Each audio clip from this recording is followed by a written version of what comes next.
Olá, pessoal. Voltando então com a nossa disciplina de Fundamentos de Orgânica. Hoje iniciaremos a introdução das reações orgânicas. Então, como é que a gente irá introduzir esse assunto? Através dos conceitos de ácidos e bases. Então, numa reação química, numa reação qualquer, eu sempre vou ter um reagente formando os meus produtos. Então, aqui a flechinha apontando os reagentes, que vão ser os meus primeiros, né, que vão iniciar a minha reação para os meus produtos.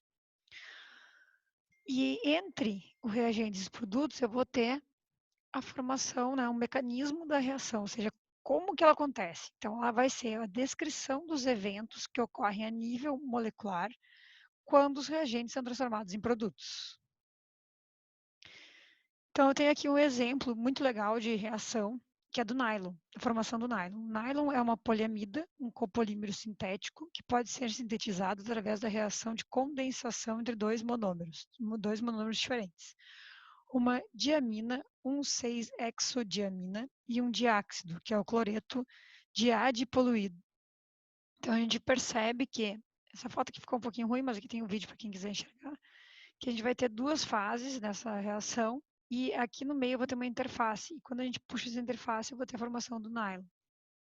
Ok? Um exemplo de uma reação, né? Então, as minhas reações, elas podem ser de substituição, de adição, de eliminação, de oxidação e rearranjos.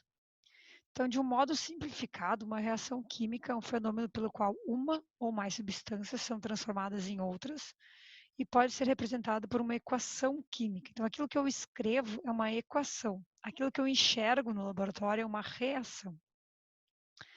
Esse processo envolve as substâncias que sofreram as transformações, que são os reagentes, as substâncias produzidas, que são os produtos, os estados físicos dos reagentes e dos produtos, além das condições de temperatura, pressão, solventes, etc., nas quais a reação se processa.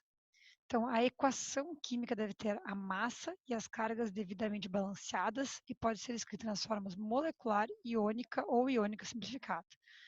Provavelmente vocês viram isso lá em Química Geral, nessa introdução a reações químicas, a equações, as transformações, ao balanceamento, né, de massa, principalmente, e as formas molecular e iônica simplificada. A gente vai dar uma revisadinha aqui rápida antes de nós iniciar a parte de ácidos e bases e depois das reações. Então, cada reação química exige condições próprias que devem ser satisfeitas para que ela ocorra. Uma condição comum a todas as reações químicas, como consequência da transformação da matéria, é que todas as reações obedecem ao princípio de conservação das massas.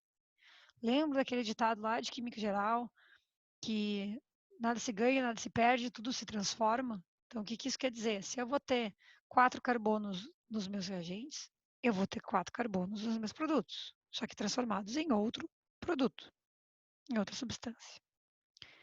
Então, as reações químicas que produzem efeitos macroscópicos visíveis são mudança de cor, formação de precipitado, evolução de gás, ou percebidas pelo olfato, que podem ser usadas na identificação de novas substâncias. Então, algumas condições de ocorrência, né? Não são todos os reagentes que eu vou colocar num frasco de Becker e que vai dar um produto. Algumas não, realmente não acontecem. Então, condições para ocorrência. As reações de dupla troca ocorrem quando uma das três condições seguintes for satisfeita. O produto ser insolúvel ou menos solúvel que os reagentes. Então, tem aqui ó, um reagente solúvel, outro solúvel, formação de um insolúvel, a flechinha aqui, ou, entre parênteses, um S, que quer dizer estado sólido.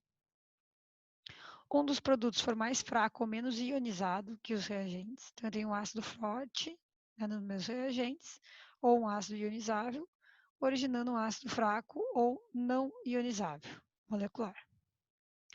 Um dos produtos for mais volátil do que os reagentes ou formar gás, então vou ter aqui ó, um gás CO2 ou um ácido volátil, HCl, que também vai evaporar. Então, além da flechinha para cima, sim, posso ter. Hoje em dia quase não se usa as flechinhas, tá, pessoal? Se usa geralmente o gás aqui, o G do ladinho, entre parênteses. Então, aqui tem algumas, relembrando lá de química geral, né? A solubilidade de alguns sais, que eles podem ser solúveis. né? Alguns são solúveis, menos os iodetos, cloretos e brometos de prata, chumbo e mercúrio. Os sais de sulfato são solúveis, menos os de cálcio, estrôncio, bário, plutônio. Os carbonatos e os fosfatos, eles são insolúveis, com exceção dos dos elementos que estão no grupo 1A e da amônia. E os sulfetos e os hidróxidos também são insolúveis, com exceções, né, do grupo 1A, dos amônios, do cálcio, do estrôncio e do bário. Isso só relembrando lá da química geral ainda. Então, a reação em que há mudança de coloração, aqui saindo do ferro 3+, que é amarelo, com o cianeto, que é incolor, eu vou ter a formação no ferro cianato, que é essa cor marrom escura aqui, cor de sangue. Reação que é a formação de um precipitado sólido, ou seja, a formação de uma substância insolúvel no meio, que é aquelas que eu consigo enxergar que está acontecendo. Então, aqui, ó, íons prata e íons cloreto, e quando eu misturo essas duas em fase aquosa, ó, eu vou ter cloreto de prata sólido, que é esse branco aqui que a gente consegue observar. Então, eu consigo ver que eu misturando esses reagentes, eu vou ter esse produto aqui, através, né, do precipitado. Reação que é desprendimento de gás, em geral com cheiro característico. Então, o sulfeto com 2Hs, vou ter o sulfeto de hidrogênio, que é muito fedorento. Evaporação de gás, aqui, ó, tem um Gzinho indicando. E aí eu vou ter algumas reações moleculares do tipo cloreto de bário, mais sulfato de sódio, aquoso, fase aquosa, e eu vou ter que a formação de um precipitado, sulfato de bário sólido, mais 2Na, que está em fase aquosa. Então, isso aqui é a molecular, né? Tudo que eu tenho envolve todos os meus elementos.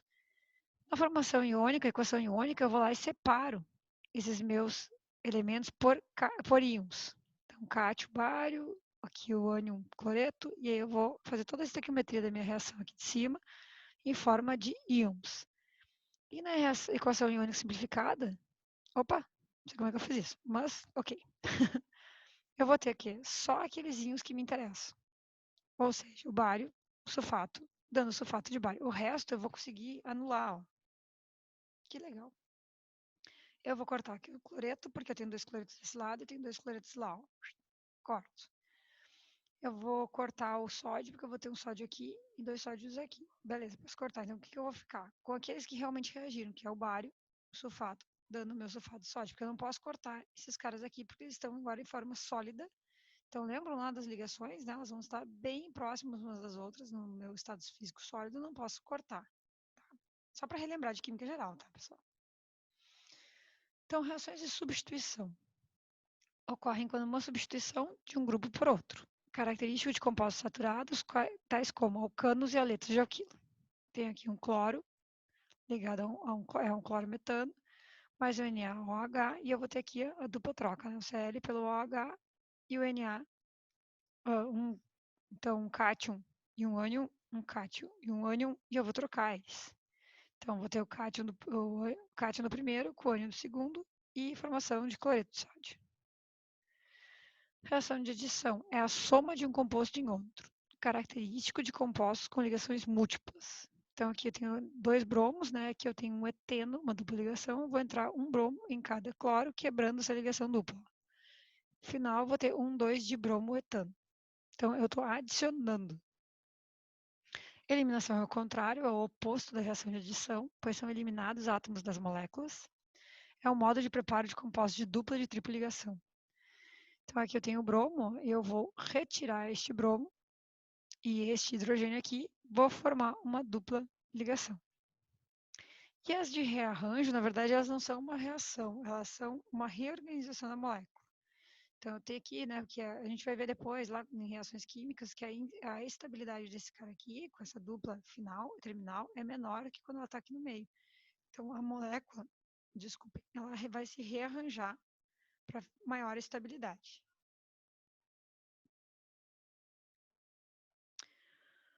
Então, as reações orgânicas, elas vão envolver a formação e a quebra das ligações covalentes. Uma ligação covalente, por sua vez, pode quebrar de 2 maneiras. A heterólise, que a ligação quebra e um fragmento retira ambos os elétrons da ligação, deixando o outro com um orbital vazio. Produz fragmentos carregados que vão ser os íons. Então, eu tenho ali A, 2 elétrons B, e eu vou ter formação de A positivo, porque os 2 elétrons ficaram com B. Então, a gente chama isso de eletrolítica, né? E eu vou ter também a homólise, que cada fragmento retira um dos elétrons da ligação, produz fragmentos com elétrons desemparelhados, chamados radicais, que são altamente instáveis. Okay? Os radicais a gente vai estudar um pouquinho mais adiante, nós vamos hoje, né, nos ater as ligações, as quebras por heterólise. Então, raramente essas quebras elas vão ocorrer sem ajuda. Então, o que quer dizer essa ajuda? Ela vai requerer, né, a separação de cargas com opostos. Então, em geral, ocorre em ligações polarizadas, com uma diferença grande de eletronegatividade. Raramente ocorrem, desculpe, sem auxílio. Então, cargas positivas e negativas se atraem. O que é esse auxílio? Vai ser uma molécula com um par de elétrons não compartilhados, que vai poder formar ligação com um dos átomos, formando uma nova molécula.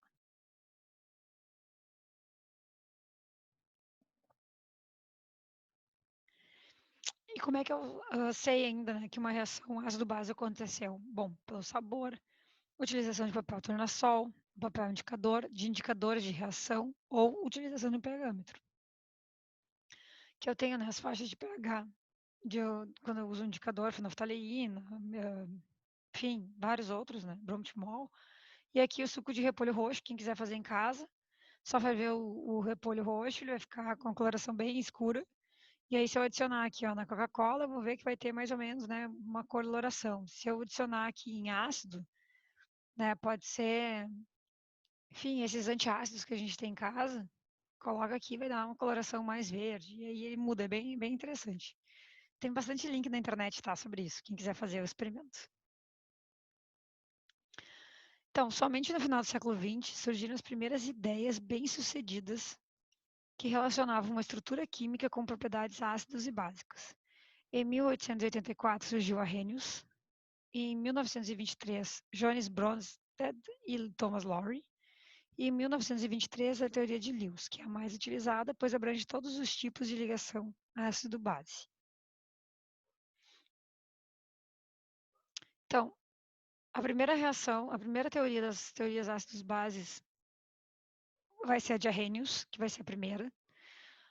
Então, foi a primeira das teorias ácido-base a serem criadas, sendo que isso aconteceu no ano de 1887 pelo químico sueco Steve Arrhenius. Ela ficou conhecida também como a teoria da dissolução iônica ou a teoria da dissolução eletrolítica, rendendo o prêmio Nobel em 1903 a esse estudioso. A teoria de Arrhenius baseia-se no comportamento de ácidos e bases em água, formando soluções aquosas. Esse cientista observou que determinadas substâncias, quando colocadas em contato com a água, liberavam íons que tornavam a solução eletrolítica, ou seja, condutora de eletricidade. Então, com relação aos ácidos, uma dissociação de Arrhenius pode ser esquematizada como HCl mais H2O, dando em H3O mais, ou apenas H mais Cl menos. Percebe-se que a liberação de um íon H+, o qual reage de modo coordenado com uma molécula de água, formando o íon H3O+. Com relação às bases, uma dissolução de Arrhenius pode ser simplificada, esquematizada como NaOH, resultando em Na+, mais OH-.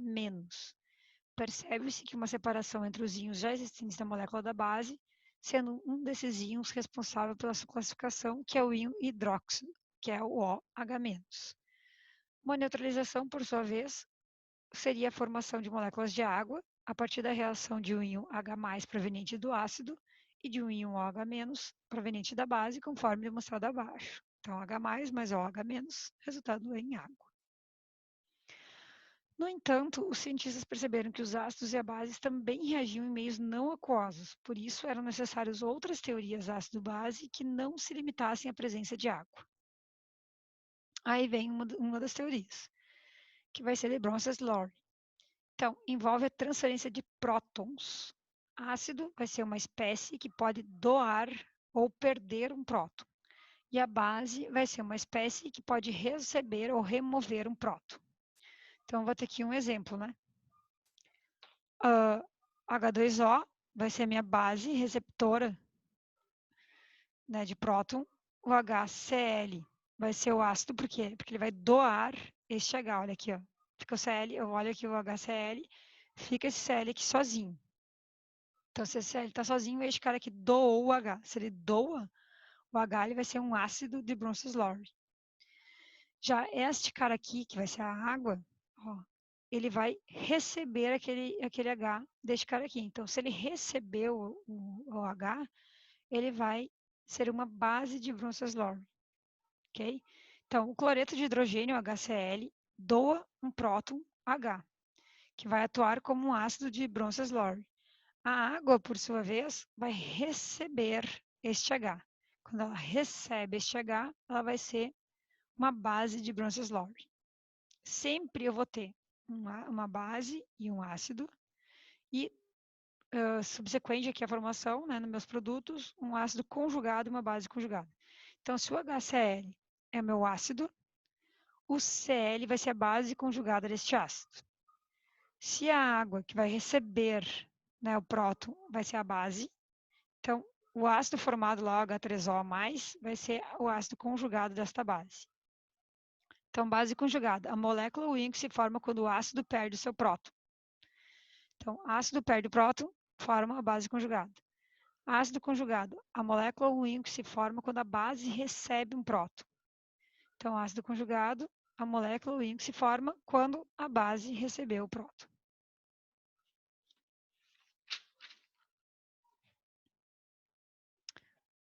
Então, Bronces-Lowry ela é um pouquinho mais difícil para nós, porque a gente tem mania de sempre trabalhar com elétrons, mas vamos lá. Envolve a transferência de prótons. Então, vou olhar aqui a outra reação. NH3 mais HNO3, resultando em NH4 mais NO3 menos. Então, o que acontece? Aqui eu tenho o HNO3. Este cara aqui, o que ele está fazendo? Está doando este H. Se ele está doando este H, ele é um ácido de Bronces-Lowry. E ele doou para este cara aqui, para o NH3. Então, este cara recebeu o próton. Então, ele é uma base de Bronces-Lowry. Se o HNO3 ele é o ácido de Bronces-Lowry, aquele cara que se formou lá vai ser a base conjugada. Já o NH3, que é a base de Bronces-Lowry, quando o NH4 se formou, ele vai ser um ácido conjugado de Bronces-Lowry. Então, os pares conjugados das bases são HNO3 e NO3 e NH4 e NH3. Quanto mais forte o ácido, mais fraca a sua base conjugada. Quanto mais forte a base, mais fraco é o seu ácido conjugado. Então, alguns exemplos, né? O HCl é um ácido forte, um hidrácido forte. Hidrácido porque ele não tem oxigênio. Então, ele é forte. Logo, sua base conjugada Cl é fraca. O HCN é um hidrácido fraco. Logo, sua base conjugada CN é forte. Então, um ácido forte é quando está completamente desprotonado em solução. O que isso quer dizer? Que ele se separa completamente, ele forma íons. Então, o HCl ele é forte, o HBr, o HI e o H2SO4, porque eles vão se desprotonar, eles vão em HCl vai resultar em H+, mais Cl-. Então, aquele H+, vai se separar da solução. Uma base forte, quando está completamente protonado em solução, um ácido fraco está parcialmente desprotonado e a base fraca quando está parcialmente protonado. Quanto à solubilidade em água, para classificar as bases usando esse critério, devemos tomar como princípio a ordem crescente de basicidade dada aos metais. Então, metais alcalinos são solúveis, metais alcalinos terrosos pouco solúveis e os outros metais são insolúveis. As bases formadas por metais alcalinos são solúveis e os metais alcalinos são pouco e os metais pouco insolúveis, parcialmente insolúveis. Exemplo, a base, o hidróxido de lítio, é solúvel, é mais forte, é uma base mais forte. Base pouco solúvel, hidróxido de cálcio. Base insolúvel, hidróxido de ferro. Grau de dissociação. Então, essa propriedade de base se relaciona com a sua solubilidade. Quanto mais solúvel for a base, maior será seu grau de dissociação. Esse princípio permite classificar as bases como sendo fortes ou fracas. Veja o esquema a seguir. Se a base é insolúvel, ela não consegue se solubilizar em água, ela vai ter um baixo grau de dissociação, vai ser uma base fraca. Agora, uma base forte, ela vai ter um elevado grau de dissociação, por isso é uma base forte. Então, lembrando do slide anterior, quem são as bases fortes? Do grupo 1 e do grupo 2. Então, exemplo de base fraca, hidróxido de amônio, base forte, hidróxido de bário, hidróxido de sódio, etc. Então, aqui eu vou ter uma tabelinha, né? Quanto mais ácido mais forte introduz a tabela, então aumento a força do ácido e, proporcionalmente, eu vou... quanto mais forte vai ser o meu ácido, mais fraca vai ser minha base. Então, se esse ácido aqui é mais forte, esse aqui é a base mais fraca. Se esse aqui é meu ácido mais fraco, esta aqui é a minha base mais forte. Então, a base mais conjugada mais forte entre esses aqui da tabela vai ser o CN-. Ok? Então, conforme cresce o ácido, diminui a base. Ficou bem apagadinha minha flechinha aqui, né? Ok, então, Bronsted-Lowry, transferência de prótons. Já Lewis envolve a transferência de elétrons. Então, ácidos de Lewis, definidos como receptores de um par de elétrons. Isso inclui ácidos doadores de prótons e alguns ácidos adicionais que não têm prótons. Por exemplo, um átomo deficiente em elétrons do grupo 3A ou 13 pode agir como ácido de Lewis.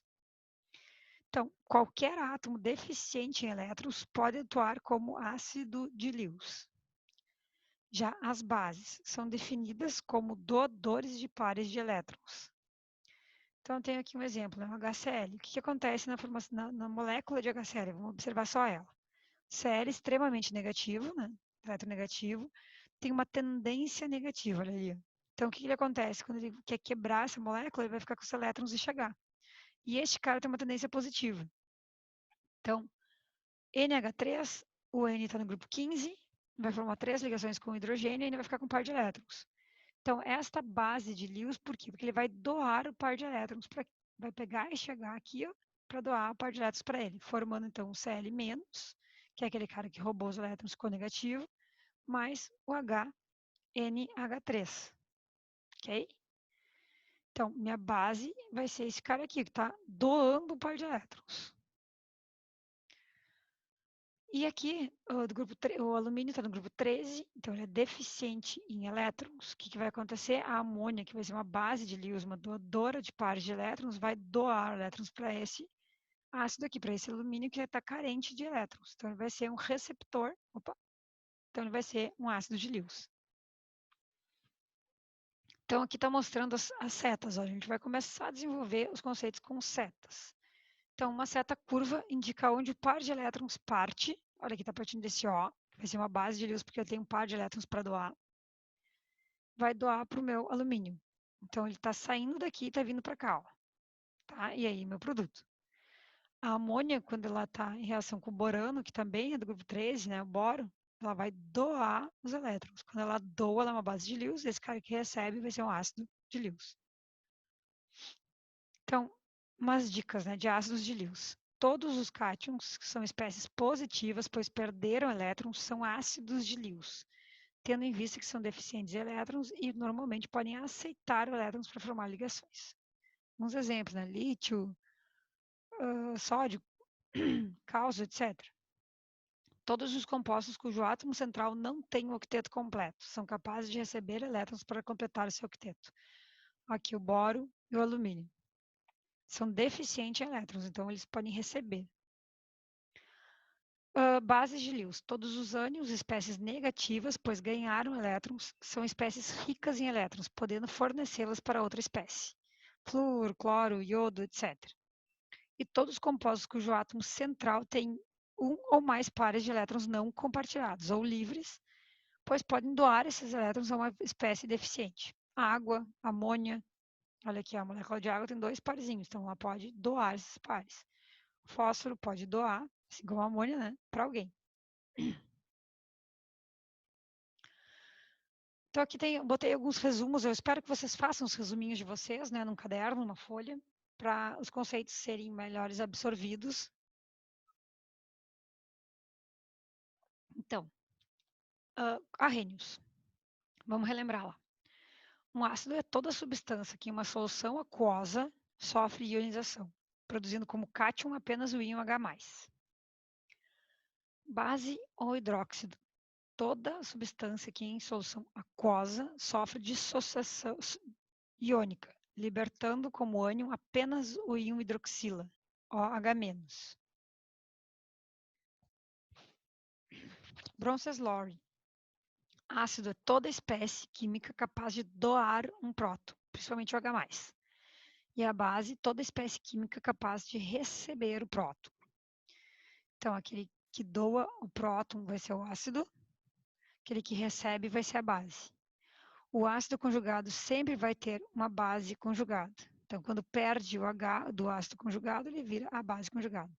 Quando a base conjugada ganha o H, vira o ácido conjugado. Exemplo, HCl, Cl, H3O e H2O. Observação, se um ácido é forte, sua base conjugada será fraca. E Lewis. Toda espécie química que necessita de um par de elétrons. Então, necessita receber o par de elétrons. E a base. Toda espécie química capaz de emprestar ou doar um par de elétrons. Então, aqui o exemplo do B, do boro, que ele é deficiente de elétrons, então ele pode receber. Se ele recebe, ele vai ser um ácido. E a base aqui, ó, o NH3, que vai doar, aqui o N tem um parzinho livre, vai doar. Ok? Façam um resuminho de vocês. Alguns exercícios. A água participa de em reações com diversas espécies químicas, o que faz que ela seja empregada como solvente e reagente.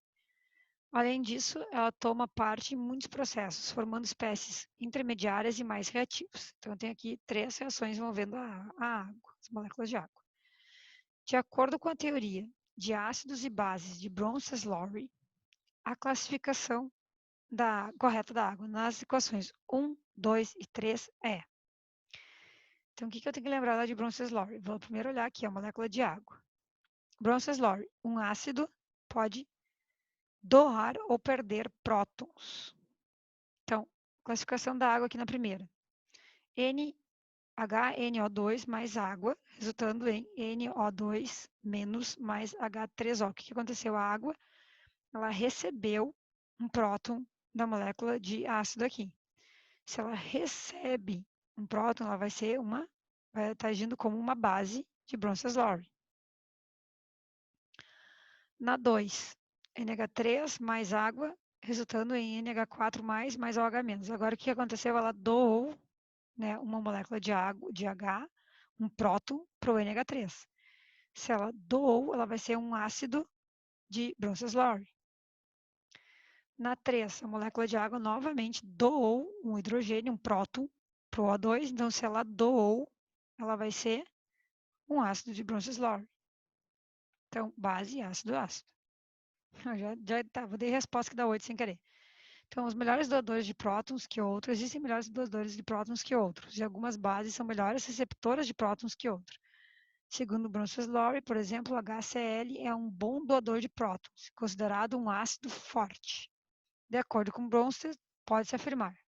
Letra B, quanto mais forte o ácido, mais fraca a sua base conjugada. Vamos lá. Mais um. Considere as espécies sublinhadas contidas na coluna da esquerda com os conceitos enunciados na coluna da direita. Para fazer esse exercício, eu novamente indico ter um resuminho do lado. Então, HN3.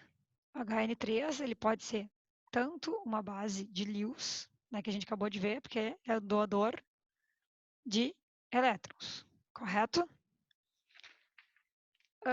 HCl mais água, resultando, né, num cara que está recebendo aqui um H. Então, ela pode ser, né, que se ela está na molécula primeiro, ela está trabalhando com água, vai ser arrênios, né? Lá dos conceitos de arrênios. Então, o que o HCl é? Um ácido de arrênios, porque em água ele se desprotona formando H+. O BF3 já é um cara que está no grupo 13, que é um elemento deficiente em elétrons. Então, ele vai poder ser, se ele é deficiente em elétrons, ele pode receber elétrons de alguém. Se ele recebe o elétron de alguém, ele vai ser um ácido de Lewis. E o 4, que é o íon acetato, né, ele vai ser uma base de Bronsted-Lowry, porque ele vai receber ou ganhar um próton da molécula aqui, de água. Ok? Esse exercício aqui é bem bom para ver os conceitos de vocês, como é que estão.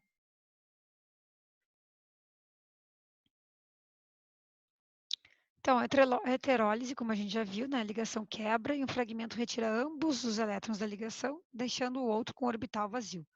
Produz fragmentos carregados, que são os íons. Então, quando a gente trabalha com carbono, né, a gente vai, com química orgânica, a gente trabalha mais com carbono. Então, o carbono ele pode ser um carbânio, que é um carbono com carga negativa, que a gente enxerga muito pouco esses carbânios aqui, tá? Porque são altamente instáveis. O que seria isso? Que eu tenho aqui a ligação, quando quebra essa ligação, o carbono fica com a carga negativa. Ou um carbocátion. Este cara aqui vai aparecer muito a partir de agora na disciplina, tá? Que é um carbono com carga positiva. Então, ele está ligado a um elemento eletronegativo, aqui o boro. Quando acontece essa ruptura, o que acontece? O boro leva os elétrons, forma um ânion. Com isso, esse carbono fica positivo, aqui o carbocátion.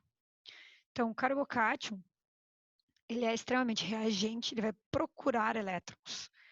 Eles são chamados também de eletrófilos. Já vamos ver um pouquinho o que é isso. Então, ele é deficiente em elétrons. Com isso, ele vai ser um ácido de Lewis, um receptor de elétrons. São extremamente reativos, por isso a gente chama eles de intermediários de reação. Então, uma vez que os carbocátions são reagentes, procuram elétrons, são chamados de eletrófilos, que gostam de elétrons. Todos os ácidos de Lewis são chamados também de eletrófilos. E quando eles recebem um par de elétrons, um carbocátion preenche a sua camada de valência, ficando completo. Então, reagentes eletrófilos são aqueles que apresentam uma falta de elétrons. Eles participam da reação atacando o átomo que tiver elétrons disponíveis. O reagente que ataca os elétrons, que é amigo dos elétrons, é chamado de eletrófilo ou eletrofílico. Então, átomos que são deficientes em elétrons pela polaridade da ligação, mas que não são carbocátions, também podem ser eletrófilos. Já os nucleófilos são aqueles que participam da reação doando o seu par de elétrons ao substrato. O reagente que doa elétrons é chamado de nucleófilo ou nucleofílico, amigo do núcleo, que é a parte positiva. Então, são bases de Lewis, doadores de elétrons, e procuram um centro positivo para doar esses elétrons. Então, uso das setas. Tá? As setas elas mostram o fluxo dos elétrons. Então, a utilização das setas curvas em mecanismos de reação tende a seguir algumas regras e padrões. Os elétrons se deslocam do nucleófilo, que é aquele que tem elétrons disponíveis, para um eletrófilo. Um nucleófilo deve possuir um par de elétrons disponíveis, geralmente um par de elétrons isolados, ou uma ligação múltipla. Por exemplo, então tem o oxigênio, que tem dois pares, né, quando ele forma duas ligações. O nitrogênio, quando ele forma três, ele fica com um par de elétrons, então ele pode doar. Olha aqui a flechinha saindo dele. Ó. Um carbono, quando está com carga negativa, pode doar. E quando tem ligações duplas, ele pode doar, porque isso aqui é uma nuvem de elétrons, né? E a ligação dupla ela é mais fraca que a ligação sigma, então ela pode quebrar uma delas para doar elétrons para alguém. Já os nucleófilos são capazes de aceitar um par de elétrons. Geralmente, ele possui um átomo com carga positiva ou um átomo polarizado positivamente do grupo funcional. Então, por exemplo, aqui a gente vai ter, né, o carbono, quando ele está positivo, o nucleófilo vai doar para ele. O nucleófilo doando para um carbono que está ligado a um halogênio, porque esse cara aqui vai estar com carga tendência positiva, porque este que tem tendência negativa muito forte, então puxa os elétrons para perto dele. O nucleófilo pode doar para esse hidrogênio se essa ligação aqui for quebrada no oxigênio, e pode doar também para este carbono se esta ligação aqui for quebrada devido à tendência negativa deste oxigênio aqui. Ok, pessoal? Na próxima aula, então, eu vou começar a trabalhar um pouco a força dos ácidos através dos conceitos de pKa e de Ka, ok?